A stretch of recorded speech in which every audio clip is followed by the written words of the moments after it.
बेकायदेशीर डेब्री आणि कोयराच्या वेल्याचेर activist Irish आणि लॉ स्टुडंटांनी घाल्ले कंटेम्प्ट याचिकेचेर हायकोर्टान शुक्रारा सुनावणी जाली। सगळ्यो पंचायती आणि पालिकांनी 30 मे पयलीं तांच्या वाठारांतली डेब्री क्लियर करचे म्हूण आदेश दिल्यात म्हूण सरकारान हायकोर्टाक सांगला। All the panchayats and municipalities have been directed to clear all the debris in their areas by the 30th of May. सरकारान हायकोर्टाक सांगला त्या प्रमाण दर म्हयन्याक कोयर आणि डेब्री विशीं बसका जातली। बेकायदेशीर डेब्री तपासूंक flying squad भोंवतले।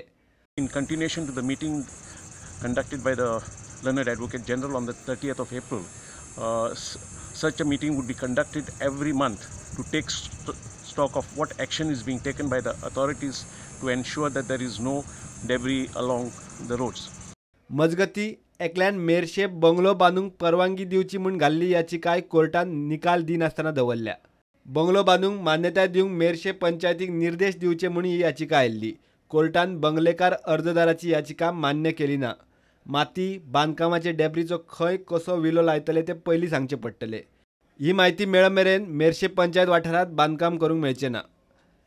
Today's hearing, a person from Merces has moved a petition seeking the permission of the court that directions be issued to the Merces Panchayat to issue him a construction license.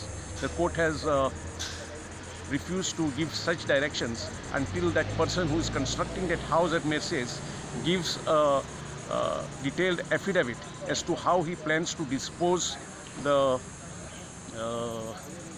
mud that is dug in the course of the excavation to construct that bungalow.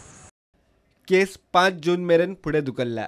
फुडले सुनावणेक plastic कोयराचो विशय घेतले म्हूण हायकोर्टान स्पश्ट केला। प्रुडंटा खातीर senior reporter Mukesh Kumar.